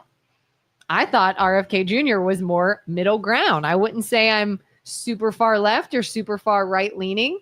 And again, I like the whole running on the idea of better health and wellness and raising our kids to be more health conscious and getting dyes and poisons out of food, and everything seemed to make sense to me, and that's why I do it. But I don't know, maybe people feel some kind of way that it's going to automatically just be a political statement, and I want to be able to wear my gear because I spent money on it and I believe in health and wellness. Julie, I feel like you're typing away there, so just go ahead and fill that in. I was asking them specifically Julie or anyone else left leaning. I almost wore my Maha hat this weekend and I changed it because I'm like, oh, I'm just going to get flack. And then I'm like, or do you think the political climate has calmed down that like the idea of supporting health and wellness and natural foods and raising your kids to be healthy and more mindful about what they eat is now less of a crazy MAGA association and more of just a neutral ground? Well, it depends. If you want to be effective at communicating, you don't want to bring the thing that splits people off, that immediately they won't listen to anything you have to say. So if you think you have good things whether to say, it's rational or exactly. not. Yeah. It's sort of almost like when Carter says TDS, anybody who would have listened to you before you said that thing is no longer engaged at all. So yes, you can say it. And I think, the people who get opposition to it really should calm down about it. But if you know that going into it, that you made the choice to pull that lever. And Julie says you will get looks. That is a declaration of support for RFK Jr. And I think he is a quack. And I'll even handle that. If you don't like him, okay. My annoyance was with the frustration of you think because I support him that all these other things that have nothing to do with him. I don't think he's a quack. No. I'd love to know why people think he's a quack. Listen, and really this is like where reading through history and finding the innovators of every time. Do you think Tesla was a quack?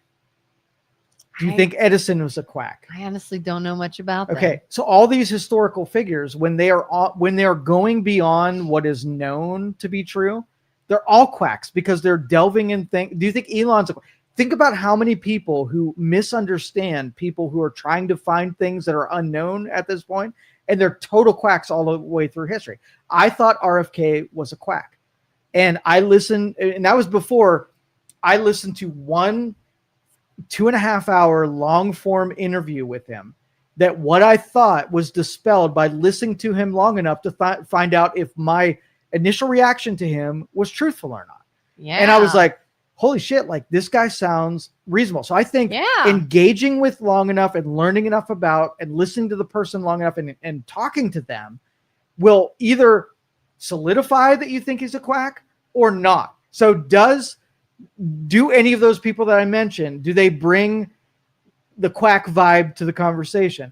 100%. Everybody who throws out hypothetical, I'm a quack. Like I throw out hypotheticals all the time, right? That I'm definitely a quack. that I'm grappling with because I'm naturally curious about things. Yeah. And I just want to know whether or not I'm right or wrong. It doesn't mean that if I push on the status quo that somehow I'm a conspiracy theorist. It means I'm curious to want to see that I keep revisiting the same thing. And let's just say I revisit it 10 times and I'm certain about it all 10 times.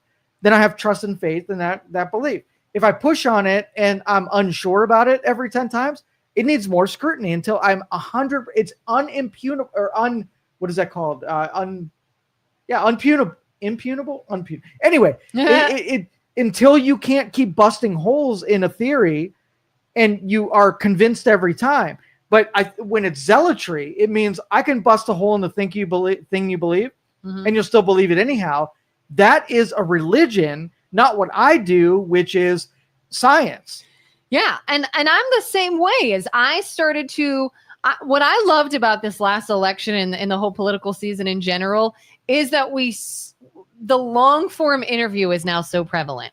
And I have told everyone I know, turn off the news and watch a long form interview. Unedited, uncut, unbiased. They say what they say. You see the context in which they said it, and you will think so differently because anybody can be painted a quack to the point that regardless of who we're talking about, if that's your go-to, oh, he's a quack. Oh, I instantly judge you. I'm like, I bet you have no idea anything. And I've even asked people, they're like, oh, RFK, I don't trust him. And I go, oh, why? What's he want to do? Well, I mean, he's a quack. Why? What did he say? What did he do?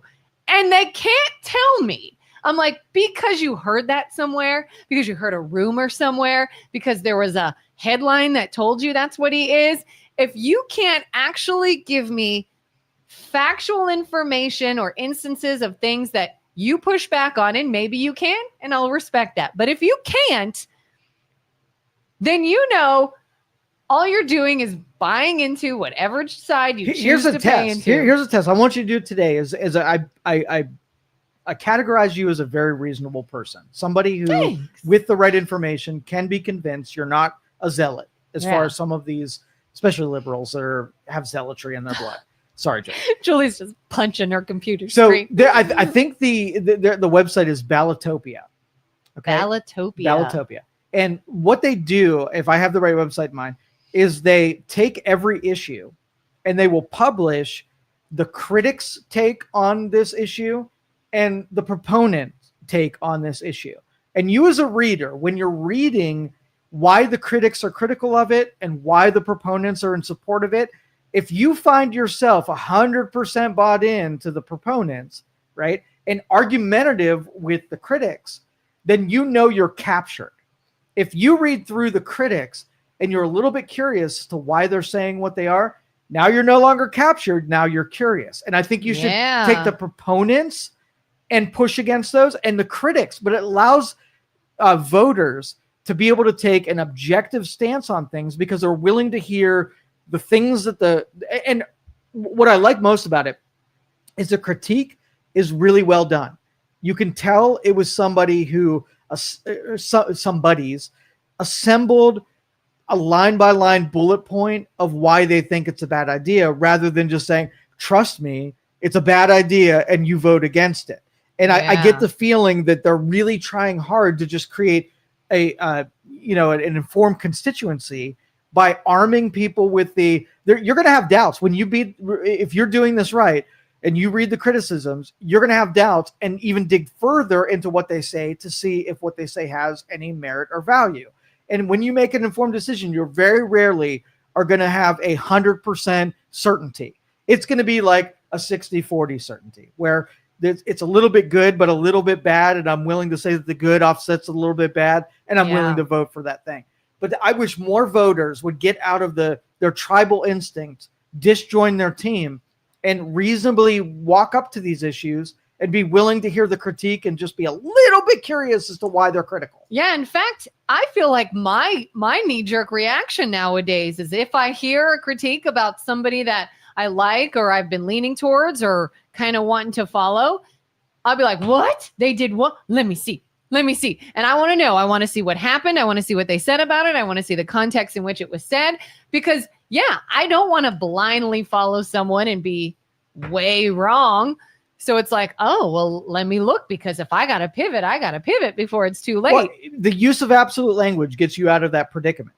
So if you say something like vaccines don't cause autism, that's an absolute statement. And there's a wrong or right situation. Yeah. If you say something like, I want to figure out contributing factors of things that make it more likely. Well, you're not going to be, if you eliminate acetaminophen out of, the diet of a pregnant woman, no downside whatsoever. Mm-hmm. And if you take 1%, like let's just say you take it from 40% down to 39%, that is an appreciable difference over time. And you didn't have to say it either doesn't or it absolutely does. You're just trying to make it less, right? You're trying to mitigate the number that should when you say, hey, we're doing things that are causing rash of autism, let's see if we can figure out contributing factors and make those less.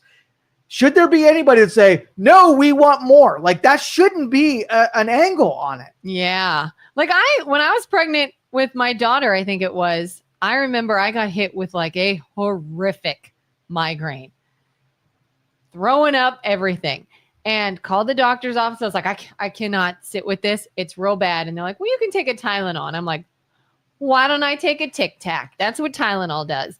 And I shouldn't have. And I was just losing it and out of my mind. And I took like an Excedrin migraine or something. Thank God, baby was okay. Told my medical professional, and she's like, all right, don't ever do that again. Do not take anything like that again while pregnant. I said, okay. Now I could say, oh, it worked out. Baby was fine. Doesn't hurt pregnancies, doesn't harm babies. Or I could say, glad everything worked out, but it could still be dangerous, especially for other people or other situations or anything. Like you could say, can vaccines be helpful? They can. Can they be harmful? They probably can. Can vaccines affect some people's bodies differently than other people's bodies? I would think so. Let's look into this. Oh, you must be anti-vax. Yeah, well, that's why math people are so important. So if I said, wearing a seatbelt could save your life, right? Does it mean that it's going to save your life? You might drive around today, not wear your seatbelt and not die. So you wouldn't be like, no, dude, you don't have to wear your seatbelt. You could even not wear your seatbelt, get in a car crash, not die, and be like, dudes, you could totally win. Seatbelts are dangerous. Right. What if I had one on? Maybe I wouldn't. And you can't then say, I got in an accident, I wore my seatbelt, and I died, as saying, let's not wear our seatbelt. Math matters. The logic of math actually matters. So if I can make the case that something reduces the potential of something happening, even by a fraction, it is better than not doing the thing. So if I said, as a pregnant person, I don't know which chemicals are causing it, right? Mm-hmm. And since I don't know, try not to take any chemicals whatsoever. Does it increase your chances of taking 0 chemicals throughout your pregnancy because you don't know which one increases? Would you be willing to do it? Is it hard? Yes, it absolutely is hard. But if you don't know which one's in there that's doing it, doing 0 is better than doing a lot. Yeah. Especially when you start to get more information. Like, hey, this drug they now say could not be good, but I mean, it was taken before. So do you want to just go ahead with it? Or do you want to say, new research shows that it may not be good? I'm going to not do it. 100%. And that's why, and this is not even very difficult math. The more variables you put in your system, the less science you're going to be able to do to find out what caused the reaction that you wanted. So try to do less of them. So if you're doing 20 yesterday, So let's just say we're giving 80 vaccines, and it's causing all kind of loads of problems with kids, with autism, with psychological disorders, with health problems, obesity, whatever. We're doing 79. Give me a number that's better than 79. Would it be 80 or 77? Which is better? To go in the other direction? To make it better. Yeah, 77. 77. If you cut one out, you made a marginal difference. Like, you took one variable. Would 50 be better? Sure. Yeah. Would 90 or 100 be better? No, right? So cutting it down to just the basics. And that's why I thought that dude from Florida who took all vaccines off of the schedule was the dumbest thing ever. Yeah. Because in my mind, it's like some of those I know just on probabilities, some of them are going to be pretty necessary and it's worth the risk to taking them. Some of them are, negligible. They probably don't cause much danger, so it's not bad. And some of them are like, we don't know enough to be throwing these at you all in, in short succession here. Yeah. And so like there's got to be reasonable people who are good at math to this basic level that say, all right, well, if it's bad and we're doing X, doing anything different than X might affect it, and let's just pay attention to what it does. People that have the curiosity for making autism less instead of more. Scott says Imitrex is the best migraine medication in the world. It can also give you hypertension and kill you, but it's worth the risk. Oh God, I took Imitrex once many years ago. Thank God I'm still alive. Julie says, did you support Michelle Obama's initiative? Heck yes. So I don't know a whole lot about Michelle Obama's initiative because I simply just did not look into politics back then. But I would have supported anything that was pro-health, pro-changing diets, putting a spotlight on healthy changes. Absolutely. I think RFK Jr.'s MAHA movement got more attention. Obviously, it became more controversial, so it was more widespread as far as people knowing about it. But anything from anyone that is like, let's shine a spotlight on health and wellness and what we're putting in our kids' food. Let me set the stage. All right. So first ladies just traditionally have picked something that's important to them and made it a centerpiece. So their husband, or maybe in the future, their wives, are hitting the real political deal where they're taking all the flack. They're taking all the incoming fire, right? Mm-hmm. But the first ladies are kind of more neutral on things, and they're a little well-liked. So when they say hard something, to argue, and so they usually throw some token thing out there, and everybody's like, "Oh, that's real nice." And Nancy Reagan, Jill non-confrontational. Was it Jill Carter? Anyway, all they kind of it's not. It hasn't ever really been a national.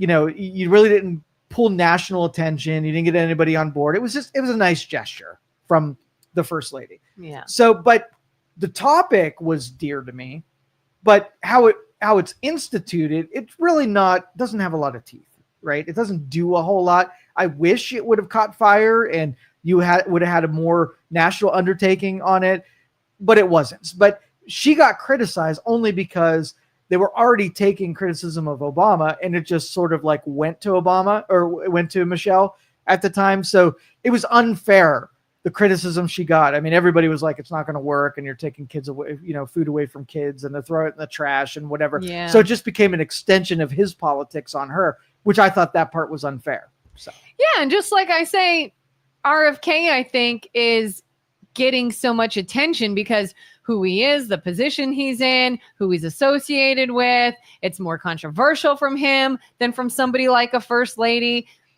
That's why I think it's so ridiculous is we took an idea about health and wellness that I think everybody can get on the same page with, and we made it sound like a bad idea only because the public politicized it. Yeah. Float any good idea, anything that you think should have universal appeal to, and no matter what, it will get shot at. Yeah. Sure, depending on who's pitching it. Julie says you'll get let's support our country. What's that say? I totally support our country becoming healthy. We have been sold enough snake oil about health. I want competent medical specialists, unbeholden to political party, and be making less decisions. I will add to that. Yeah. Uncaptured health. I think if politicians can be bought and sold, The medical establishment can also be bought and sold. And I think there is too much of that. So if you can tell me there is a true health professional, you can't use Fauci or Bricks or any of those people. They were part of a political system. Yeah. They don't count. I saw a meme on Facebook over the weekend. It said, I wish Fauci was scrutinized as much as RFK Jr. is. And because all I keep hearing is people saying RFK Jr. doesn't know anything because he's not a doctor. And that to me is the flattest argument. Like, you have a lot of people in this position that wasn't a doctor, and you have doctors in positions that I wouldn't trust. So that title behind him, I honestly don't care. So, all right. So it's a different thing though. When you're talking about health at scale is different than your private practice doctor that sees you. Yeah. So who is the private practice doctor really trying to benefit? The private practice? Yeah. You would hope they're benefiting the patient. You. Yeah. Like individually you. At scale, when you're setting health policy for a group of 350 million people, who are they advocating for? When they're setting policy, Mm-hmm. you would hope it's the people. Okay. The aggregate. Yeah. And empath liberals, right? I group you into the empath side. I'm sorry, but it's just part of the illogic part. I don't hate that. So if you were taking it, let's just take a smaller group. Let's take 20 relatives and you invite them over for Thanksgiving dinner, and you have to advocate for something. Is it universal that you're going to be able to serve or do anything that makes everybody happy? No. Right? Yeah. So what's your objective then? If you have to satisfy a majority of the people, does that mean you got to take a minority of people and have them completely alienated by your decisions? I'd like to think there'd be a way that I could at least offer something. So you then would take all people in account. Okay. And so when it's binary, like let's just say Thanksgiving dinner, you had 18 meat eaters and you had 2 vegans. Now you're doing Thanksgiving dinner. You're like, oh, the empathetic side means that I want to serve turkey and tofurkey. Yeah. Right? Yeah. Make everybody happy. An option. Yeah. Right. Now, what if you take the people that you're representing and create a gradient of people who there's no way you can accommodate everybody? They just mathematically, every decision is going to come down to taking a percentage of the people and not serving them at all. And so long in public policy that you take a majority of people and make them happy, then really the statistic of the 30% that you didn't, that's not your deal. So who advocates on the minority views if public policy is only meant to accommodate the majority? You're going to take the vegans, and because you can't accommodate everybody, you're going to be like, I'm sorry, right? Yeah. But these people are happy, and I'm sorry that you're not happy, but we can't do anything about that. You don't want public policy when it comes to health that has 10,000 different people who need to be advocated from, and have people making decisions that are universally going to make all of those people whole. You're going to have casualties. So if you're like, hey, you have 20 people that are here with a headache, right? Mm-hmm. And 2 of them are going to die if you give them Tylenol. But 18 of them are going to find complete relief in it. What do? You don't do the Tylenol and these people don't die, but everybody suffers? Do you do the Tylenol and you take the casualties of the 2 and you just mark them up as something that needed to be done for the 18 that benefited from it? What do you do as a policymaker? Well, first I would look at the literal, what are we comparing here? Is it people die or people are uncomfortable for a while? No, we're talking when it comes to health policy, people literally die based on your decisions. And all you're doing is making less people die. I want to make the fewest people die as possible. Okay. So 18 so Doing nothing. But if I have no other choice, doing nothing means that people have headaches and 5 of them commit suicide because of how they were awful. You give the Tylenol, 2 people die because of the Tylenol you gave them, but you satisfy 18. Now you're dealing with 5 and 2. Not a fair decision, right? Because no matter what you're going to decide, somebody's going to die. You're just trying to pick whether or not it's the grandmother on the railroad tracks or the 12-year-old on the railroad tracks. You get to decide, go.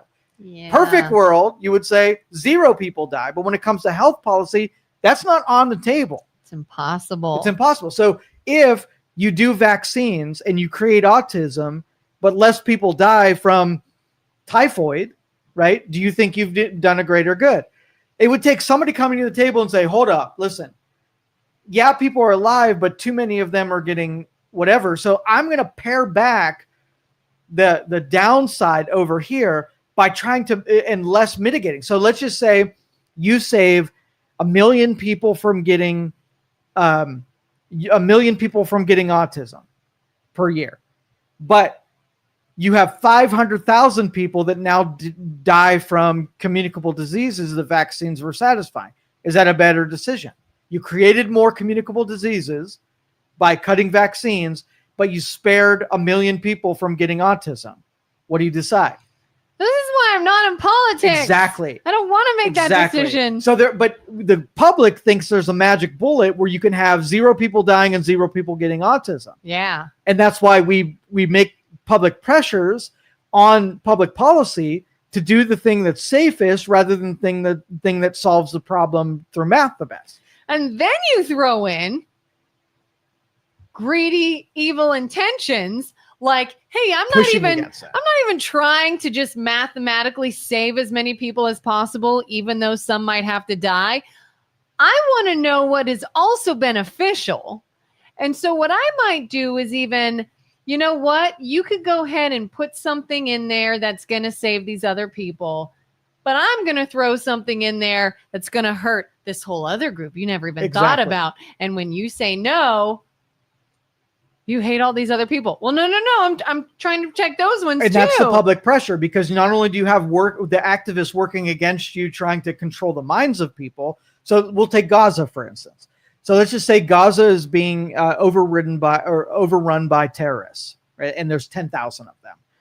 And I'm going to give you the opportunity to save the world from this terrorist group that kills millions of people per year. And you're going to bomb them. Now you're going to take out 100,000 innocent people that are going to save millions of people that those terrorists are going to kill in the future, right? Yeah. Now you have defense contractors that want the bombings to happen, that are saying, yeah, absolutely, go in and bomb them. So they want the war to happen, not to take out the terrorists, maybe a little bit, but maybe that's their angle on it that puts them in a good light. But I want to sell munitions that absolutely do that. And now you're going to take the people who are pro-Palestinians. They're taking the side of the people who are going to be the innocents that are going to be killed if you do that. So now you're a policyholder. You have to weigh all of those things and say, 0 death is not on the menu. 0 chaos is not on the menu. You have to pick the one that is best for you, right, as a country, best for the companies that sell munitions, best for the world when terrorists die. Choose. And to think you're not going to take flack for saying anything. Yeah.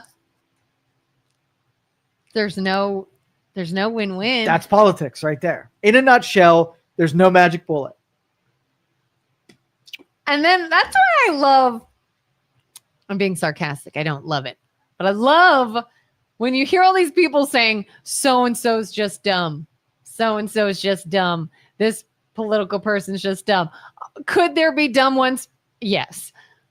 But I love when the average, everyday person in society feels that they know more and could make better decisions than the people in it and dealing with it, who have all the information, who know more about it. And they're like, oh, this is so dumb. That politician's dumb. They should just do this. They should just do that. Like, oh, is that all? Oh, we should have just done that. Why didn't they think of that? Yeah. Like, all right. So here's the deal. This is why politics, and again, Doomsday Joe comes out and gives the realities of why we're doomed. You have someone like RFK, or you have someone like Elon, right? that you want to get a sense for what's in it for them. Like, why are they even doing this? Yeah. Right. And then the answer is there's nothing in it. They're going to take more pain from this than they will ever get in benefits completely. Mm-hmm. How long can an RFK Jr. walk through this minefield, taking flack every step of the way, trying to do good in the way that he feels to do good, being pushed at against trying to destroy him all along the way before he's like, F you, you do not deserve a good person doing good things. I'm not going to, you know what? Where's my defendant? We're the people that Elon, same thing. Hey, we're going to cut out wasteful spending, right? Yeah. They try to destroy the dude, destroy his businesses, destroy him, everything about him. They go after your family. And they he's go like, after everything. F you guys. Why, you might as well get the person that's influenced by the dark money that you say they don't like, that's willing to go in there, because even if they destroy his character, he still gets a big payday at the end of it. Like, it blows my, we will get everything we're demanding at this point. And that's why I tell people, ask yourself, what is every person benefiting? How are they benefiting? Like, if RFK comes to you and says, hey, I think we need to get dyes out of our food and toxins out of our food, and we need to get kids moving again and put things in school, like put systems in place and physical fitness testing and whatever idea he brings to the table, and your instant reaction is to get defensive. How does he benefit from that? How does he benefit? Oh, he made your kid stronger in gym class. I'm such an evil bastard. Like, oh, I got red dye out of your kid's food and that was causing neurological issues. Oh, what a jerk I am. Like, where is the benefit? And go off of that. And if it doesn't make sense. The populace is not smart that way. Right. They're not capable of thinking through. We gave all kinds of people the ability to vote and have a voice, because it sounds good. The empaths out there thought, oh, the good voice. And you give dumb people the chance to vote. You would not do that on your own Thanksgiving dinner. You would not think that everybody's voice is so valuable that everyone needs. What would happen if you were like, hey, you know what? I don't want to make decisions. I don't want to press anybody with the food choices here. So you 20 people, I want you to, I want you guys to vote for it and set. Do you think that'd be a good time? A good time or a bad time with Thanksgiving dinner? Probably a bad time. So if people aren't able to collectively set up a good time, if they're self-interested and they're making decisions based on what they want, and they can't put other people before them, and they're going to make a good time for them, but a bad time for everybody else, and it only happens on Thanksgiving dinner, multiply that by 350 million people in your country, and you'll see that we are electing people that can survive the machine's assault, right? And have enough interest to make it worth their while. And why can't we attract good people to politics? No, the menu is set. You will get all self-interested people to the table because they know they're gonna, they're gonna be decimated, but at least there's a payday at the end of the day. Oh, there's some new comments that popped up before. I was about to ask a question, but it's a little bit of a subject change. Okay. Can you scroll down? Up or down? Yes. The CDC is full of lifetime bureaucrats that deserve to be fired. Those senators have been in office for many years and said nothing about the health degradation in the U.S. And the minute RFK wants to fix it, they come unglued. Why? Big Pharma sending them a lot of money, Democrats and Republicans. And the CDC lies to American people. Let me make an analogy there. So let's just say that you're working at a big office building down there. You got 20 people staff. They're doing their thing. They've got it pretty good. They've manipulated the system where they've got some great comfort. And a new guy comes in and says, oh, I see all these problems. I'm going to fix all these problems. Do you think in an office building of 20 people that the new guy will be able to illuminate everybody there and solve all of those problems and not get pushback? What do you think they would say to the 20 group? Probably not. No. They're not going to be effective. Yeah. Right? They're going to be like, you're coming in. I'm filing a grievance. Who the hell are you? You are pushing on my status quo. You're going to wreck everything that took us 10 years to get lopsided in our direction. You're not coming into this machine. I'll get rid of you before we feel like changing. Yeah. Multiply that by 350 million people. Oh, geez. Yeah. We don't have time for my other subject. I'll have to save that for Wednesday. Hey, thanks, Carter. Carter says, great show. Thank you both. Now I can go to work. All right, let's wrap this up. Thank you, Kelin. That was fun. Thank you. Thanks for joining us, everybody. We'll catch you next time. See ya. Thank you for listening to this show on Youngstown Studio. This is original Youngstown content. Feel free to share our videos and tell your friends about us. Don't forget to subscribe to our YouTube channel and follow us on Facebook. Thank you.